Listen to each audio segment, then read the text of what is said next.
जो कुछ भी बोला जाता है इसको बहुत चिंतन करने की आवश्यकता होती है, अपने आप में मनन करने की आवश्यकता होती है। जैसे कि आज का सुविचार बताया गया, असफलता इस बात को सिद्ध करती है कि सफलता का प्रयास मन से नहीं किया गया। जो विद्यार्थी, जो व्यक्ति अपने उद्देश्य को पाने के लिए अपने प्रयास, अपना संघर्ष ईमानदारी से करते हैं, निश्चित रूप से सफल होते हैं। और कहीं न कहीं अगर लापरवाही कर दी जाती है तो निश्चित रूप से असफलता मिलती है। अच्छा, श्रेष्ठ विचार था, बहुत ज़्यादा इसमें सोचने की आवश्यकता है। उम्मीद है कि इसको आप अपने जीवन में उतारने का प्रयास करेंगे। जैसे कल आपको बताया गया था कि आज आप लोगों के अवकाश से पूर्व विद्यालय में सामान्य अभिभावक शिक्षक परिषद का गठन किया जाएगा। आप सबका नैतिक दायित्व बनता है कि आप इसमें करके सही तरीके से रख करके निश्चिंत होकर जाएंगे। साथ में अपने सदन के पंखे, लाइट, ट्यूबलाइट सब बंद करके जाएंगे। अब जब परिषद की मीटिंग होगी उस समय प्रत्येक विद्यार्थी की जिम्मेदारी है कि आप जिनको जो दायित्व दिया गया है वो तो अपना कर्तव्य निभाएंगे ही, आप अपने सदन में अपने जाने का इंतजार करेंगे। अनावश्यक रूप से इधर उधर घूमेंगे नहीं, बिना मतलब के, बिना काम के इधर उधर घूमने की आवश्यकता नहीं होनी चाहिए। इसका विशेष ध्यान रखेंगे। आप अपने होमवर्क में ज्यादातर बच्चों ने कर लिया, लेकिन जिन बच्चों ने नहीं किया है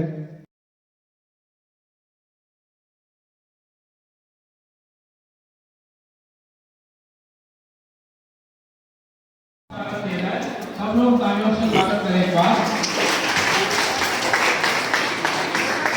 और मैं अनुरोध करना चाहूंगा कि हमारे जो वॉलंटियर हैं कृपया बाहर जो भी अभिभावक हैं उनको भी लेके आए और यथास्थान जिस ब्लॉक के हैं उस ब्लॉक में उनको बैठाएं। जो भी अभिभावक एवं हमारे विद्यालय के अध्यापक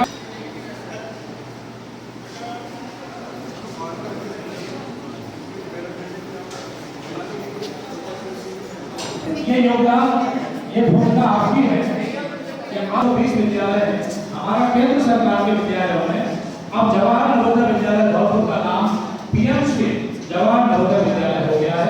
अब ये पीएमसी स्कूल है और यहाँ और अधिक प्रधानमंत्री की तरफ से, भारत सरकार की तरफ से और अधिक इस पर ध्यान दिया जाएगा और विभिन्न रचनात्मक और तकनीकी गतिविधियां और देखने को मिलेंगी। तो बच्चों को इस विषय में ये समझाएं कि जो सुविधाएं, जिस प्रकार का ज्ञान, जैसी व्यवस्थाएं अभी हैं, ये और भी उन्नत होंगी। इस विषय में गंभीर होकर के आगे पढ़ाई पर ध्यान दें, क्योंकि जब पीएमसी स्कूल हो गया तो फिर उसमें कुछ न कुछ अलग से तकनीकी होगी।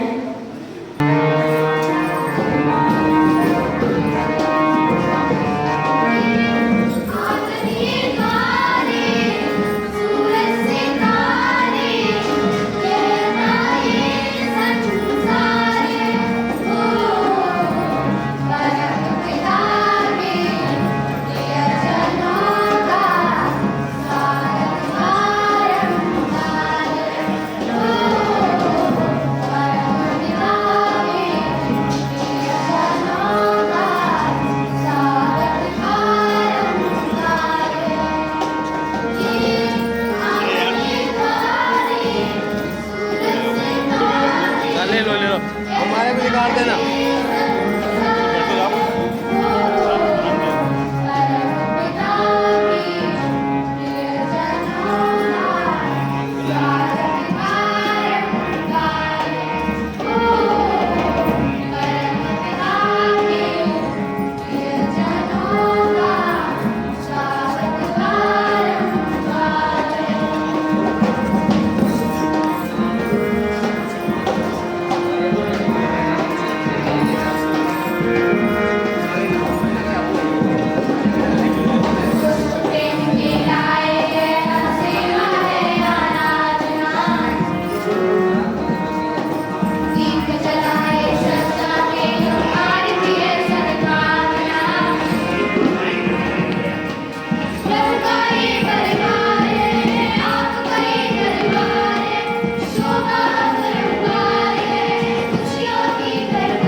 इसका विधिवत प्रारंभ किया गया। सर्वप्रथम अभिभावक शिक्षक परिषद में जितने भी विद्यार्थियों के अभिभावक माता पिता पधारे हैं, बड़े भाई बहन पधारे हैं, उन सबका सर्वप्रथम समस्त विद्यालय परिवार की ओर से हार्दिक अभिनंदन, स्वागत है। साथ ही मैं इस उचित अवसर पर, पुनीत अवसर पर शिक्षक अभिभावक परिषद के बारे में बताना चाहूँगा। उसके पहले मैं अपना परिचय लेना चाहूँगा आप लोगों के साथ। मेरी पहली बार बातचीत हो रही है। हरीश कुमार खंडवा मेरा नाम है और इस विद्यालय में प्राचार्य के रूप में, प्रिंसिपल के रूप में 1 नवंबर 2023 को मैंने अपना कार्यभार ग्रहण किया और 9 दिन बाद ही आप लोगों के साथ मिलने का इसको अवसर मिला। मुझे इस बात की खुशी है। शिक्षक अभिभावक परिषद के जो उद्देश्य हैं उनका सर्वप्रथम मुख्य उद्देश्य विद्यार्थियों का सर्वांगीण विकास करने में अभिभावकों की क्या भूमिका होनी चाहिए, शिक्षकों का क्या कर्तव्य होना चाहिए, इस उद्देश्य में लेकर के अभिभावक शिक्षक परिषद का गठन किया जाता है। प्रत्येक शैक्षणिक सत्र में बड़े स्तर पर जब कभी एजुकेशन होता है, ऑटो प्रोजेक्ट होता है, उसके फर्स्ट डे ये गठन किया जाता है। कारण इसके पीछे भी ज़्यादातर अभिभावक अपने बच्चों को लेने के लिए आते हैं और अच्छी संख्या में उपस्थित हो जाते हैं। मुझे भी खुशी इस बात की है कि बहुत काफ़ी गार्जियन से उपलब्ध उपस्थित है, कुछ आने वाले होंगे, उन सबका भी स्वागत है। देखिए, नवोदय विद्यालय समिति जो कि पूरे देश में लगभग 675 नवोदय विद्यालयों का संचालन करती है। हर विद्यालय में अभिभावक शिक्षक परिषद का गठन किया जाता है। चूंकि आवासीय विद्यालय है, आपने अपने बच्चों को कुछ सपने लेकर के, कुछ अभिलाषाओं के साथ, कुछ उम्मीद के साथ यहाँ पे एडमिशन दिलवाया और हमारे विश्वास पर आपने यहाँ पे रखा। हमारा कर्तव्य बनता है आपकी कसौटी पर खड़े होते हैं, आपके सपनों को साकार करने में। साथ में आप लोगों का भी दायित्व बन जाता है कि आप भी अपने पुत्र पुत्री को विद्यालय में जब से लेके जाते हैं या विद्यालय वापस लेके आते हैं तो कुछ आवश्यक बातें, आवश्यक शिक्षा देकर के जाए। जैसे विद्यालय के नियमों की पालना करनी है, अनुशासन में रहना है, क्योंकि किसी भी संस्था के लिए, किसी भी संस्था को ऊपर उठाने के लिए उस संस्था के नियमों की पालना करना प्रत्येक शिक्षक, कर्मचारी और प्रत्येक विद्यार्थी की जिम्मेदारी होती है। अनुशासन किसी भी संस्था को आगे बढ़ाता है, चाहे वो कार्यालय कोई भी विभाग हो, चाहे वो कॉलेज हो, चाहे स्कूल हो।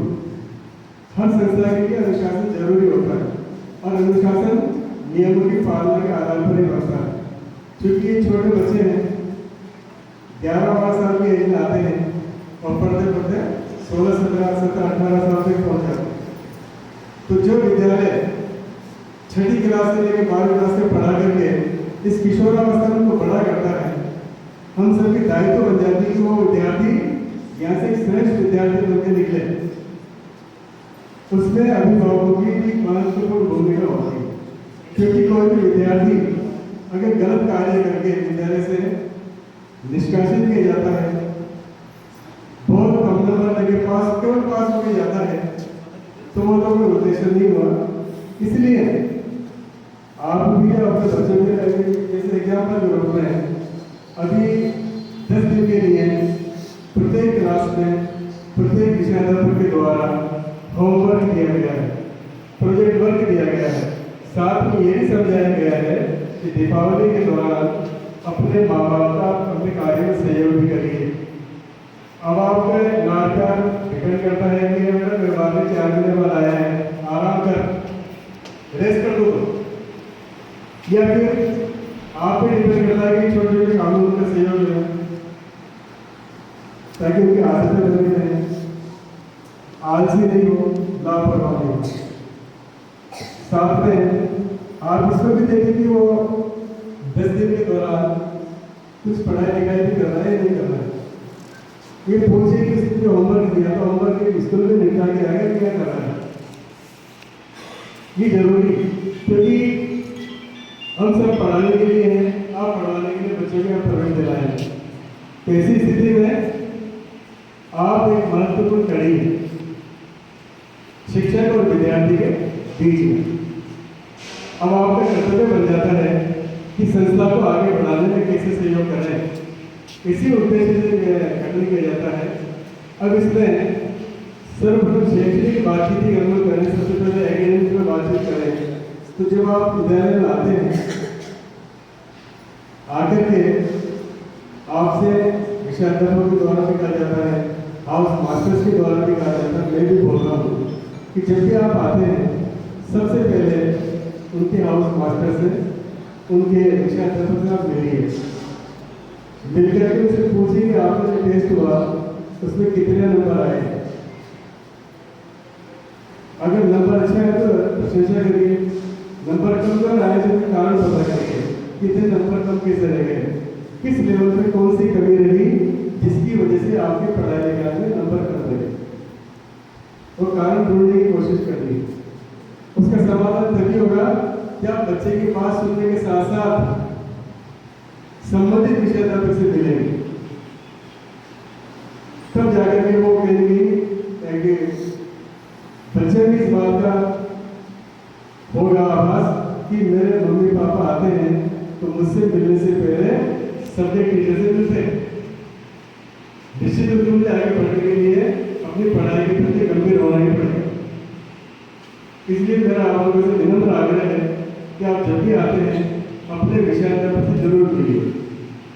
दूसरा, चूंकि हॉस्टल लाइफ है, हाउस में कैसे रहने, ग्रुप में रहने के लिए, समूह में रहने के लिए, एक साथ रहना पड़ता है, उसके लिए अपने सदन के नियम होते हैं, उन नियमों की पालना करनी है।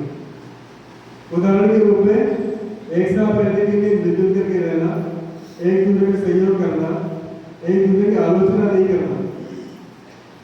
जैसे अपना घर होता है कि सदन है, हाउस ही हॉस्टल है, फर्क इतना है कि 5 आदमी रहते हैं, यहाँ पे 48 रहते हैं। ये डिफरेंस है, बहुत बड़ा अंतर है। और 48 बच्चों में 45 बच्चों में कैसे एडजस्ट करें, ये आदत आगे चल करके बच्चों में सेल्फ डिपेंड होने का गुण डेवलप करती है। इसीलिए आवासीय विद्यालय की मेन धारणा यही है कि एक साथ ग्रुप में कैसे रहा जाए और कैसे रह करके अपने कार्य शुरू करें। कि घर जाते हैं तो मम्मी पापा पे निर्भर करते हैं, मम्मी बोलती बेटा बाथरूम में कपड़े छोड़ देना, नाश्ता वास्ता कर लिया ना, आराम करें। यहाँ पे ऐसा नहीं है, एक रूटीन है। उस रूटीन में अपने आप को कैसे रखना, बच्चे को अपनी सफाई खुद करनी है, अपने कपड़े संभाल के खुद को रखना है, अपनी किताबें को खुद को संभाल के रखनी है। तो ऐसी स्थिति में हॉस्टल में रहने के लिए भी आपको बताना है कि आपको जो हाउस मास्टर निर्देश देते हैं उनकी पालना करनी है। हाउस में रहने के लिए मिलजुल करके रहना है, एक दूसरे का सहयोग करना है, एक दूसरे का नाम नहीं दिया, किसी को सुविचार प्रस्तुत करने का, किसी को प्रतिज्ञा बोलने का, किसी को सामान्य करने का पूछने का, किसी को प्रार्थना बोलने का अवसर मिलता है कि अवसर मौका सबके लिए खुले और उसमें कितना अपने आप को प्रस्तुत करता है वो विद्यार्थी पर डिपेंड करता है। ठीक उसी तरीके से बड़े प्ले ग्राउंड है, मॉर्निंग में उठ करके समय पर उठ के अपने योगा करना, पीटी करना, रनिंग करना, शाम को गेम्स में खेलना, फ्रेश करना और फिर दिन भर अपने रूटीन में पढ़ाई करना।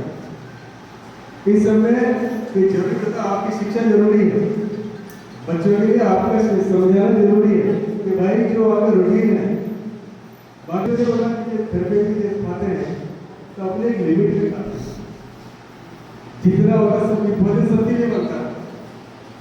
कोई विद्यार्थी ऐसे भूखा नहीं जाता, पूरी संतुष्टि के साथ जाता है। तो आप उस समय शिक्षण दीजिए कि जब आप लंदन में वापस जाते हैं तो आप उतना ही तो थाली में व्यर्थ नहीं जाए लाली में, यानी फेंकने की नौबत नहीं आनी चाहिए। उतना ही लीजिए आप, ये भोजन आप सबके लिए है। ये फूड क्वालिटी भी जब कई अच्छे डिपार्टमेंट में, अच्छी संस्था में आप जब आगे बच्चे कार्य करेंगे, एक अच्छी सोसाइटी में बैठेंगे, तो फूड कल्चर कहीं के व्यक्तित्व में चल गई। इसे कोई साइंटिस्ट बन के नासा तक में एक विद्यार्थी, नवोदय विद्यालय और बैठे अमेरिका की जो अंतरिक्ष एजेंसी है उसमें भी नवोदय विद्यालय के बच्चे विदेशों में भी सेवाएं दे रहे हैं। IAS, IPS, RAS, खूब है, डॉक्टर इंजीनियर की लाइन लगी हुई नवोदय विद्यालय से। वो सब किसकी देन है? अभिभावकों की और शिक्षकों की देन है।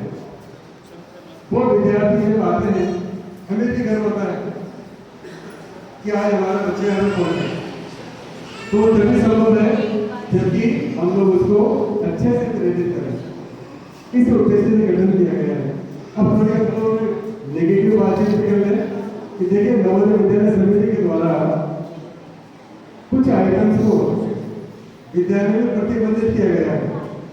कुछ ऐसी सामग्री है जो कि विद्यालय में जाना वर्जित है। अब वो कहीं न कहीं आपसे साथ में कोई हॉस्टल लाइफ में हर इस लेवल के बच्चे पढ़ते हैं। आपने कोई कीमती घड़ी, स्मार्ट वॉच या कोई ऑर्नामेंट लेके भेज दिया तो वो कहीं दूसरे का बच्चे का जीव रचा देता है। कहीं की चोरी धैर्य को सुना, समझा और मुझे उम्मीद है कि आप इसको अपने बच्चों में अपनाने का प्रयास भी करेंगे। इन्हीं शब्दों के साथ बहुत बहुत धन्यवाद। 31 अगस्त लास्ट डेट थी और 20 जनवरी को परीक्षा होगी। तो उसके लिए क्या है कि हम विज्ञापन देते हैं। विज्ञापन देके समिति की जो वेबसाइट है नवो, इस पर ऑनलाइन फॉर्म भरे जाते हैं। हो गए 40 में से कम हुए, उतनी हमने रिक्तियां भेज दी। तो अभी तक तो मेरिट बेस पर होता था, अब इसी सत्र से चयन परीक्षा होने लगी है। तो उसकी जानकारी नहीं होगी, इसलिए हमने धौलपुर उस गतिविधि में धन के चयन नहा धो करके हमारे विद्यालय में 8 बजे प्रार्थना, एक अध्यापक प्रतिदिन एमओडी के रूप में कुछ अच्छी बातें, अच्छे संदेश सिखाता समझाता है। उसके बाद सभी क्लासेस चलते हैं, विषयवार पढ़ाई होती है, पुस्तकालय का पीरियड है या आर्ट ड्राइंग या म्यूजिक का है। सारी चीजों के बाद 1:30 बजे से मध्याह्न भोजन है, लंच है। लंच के बाद फिर उसके बाद विश्राम का समय है।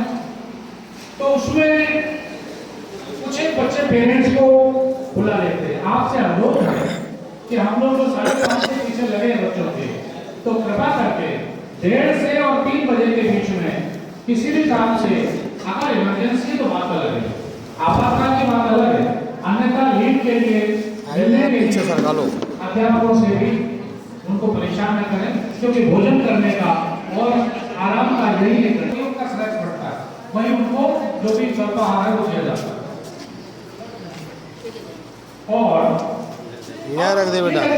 इसके बाद वहाँ से 7:30 बजे साइलेंट बजेगा, वहाँ से बच्चे छूट जाएंगे, सीधे अपनी प्लेट लेकर के सीधे डिनर के लिए। यहाँ भोजन होगा 7:30 से 8 टाइम है। कुछ बच्चे क्या है कि जो बड़े लगाओ, आप ही लगाओ।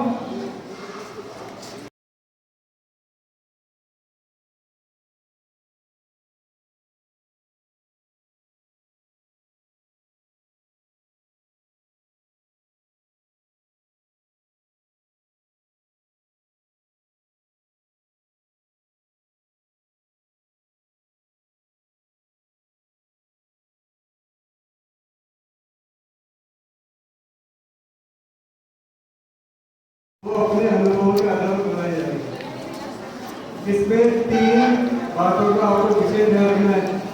कृपया करके सारे अभिभावक इस बात को विशेष ध्यान रखिए, जब दीपावली के बाद आपका बच्चे आता है, आप निसंकोच होकर कैंटीन बैग चेक कर लीजिए, किसी के पास तो बच्चा पटाखा नहीं होना चाहिए। अगर किसी बच्चे ने दीपावली के बाद विद्यालय जाकर पटाखे फोड़े और पकड़ा गया तो उस बच्चे के खिलाफ सख्त कार्रवाई करेंगे। नंबर 1। नंबर 2, आप किसी भी प्रकार का कीमती आइटम नहीं देंगे मुझे। नंबर 3, जो आप अपने पॉकेट मनी बच्चे को देके जाते हैं, वो पॉकेट मनी सीधे बच्चे को नहीं देंगे, संबंधित मास्टर को जमा करवा के जाएंगे ताकि वो आवश्यकता पड़े तो उसे ले सके। और नंबर 4, बेटा बात नहीं, नंबर 4, आपका जो मिलने का दिन है वो शनिवार किया हुआ है। संडे के दिन कारण क्या है, मैं संडे शनिवार इसलिए कर रहे हैं क्योंकि संडे के दिन पिछले 2 सालों से केवल 6 लोग कॉन्ट्रीब्यूट होते हैं टीचर्स में। एक अध्यापक के पास 2 हाउस होते हैं और सैटरडे तक बड़ा उस बात का प्रश्न हो जाएगा। इसलिए जो भी आते हैं आप शनिवार को आने का प्रयास करें। शनिवार का स्कूल में लगता है, टीचर्स भी उपलब्ध होते हैं और आपकी समस्या का समाधान भी हो सकता है। आप संडे के दिन आएंगे तो ज़्यादातर आपको छुट्टी भी मिलेगी। रवि भी कष्ट होता है किसको बुलाऊं, इसलिए इसका प्रबंधन है, मैनेजमेंट है और इसका आपको भी सहयोग करना पड़ेगा। इसलिए कोशिश करिए शनिवार का आता है।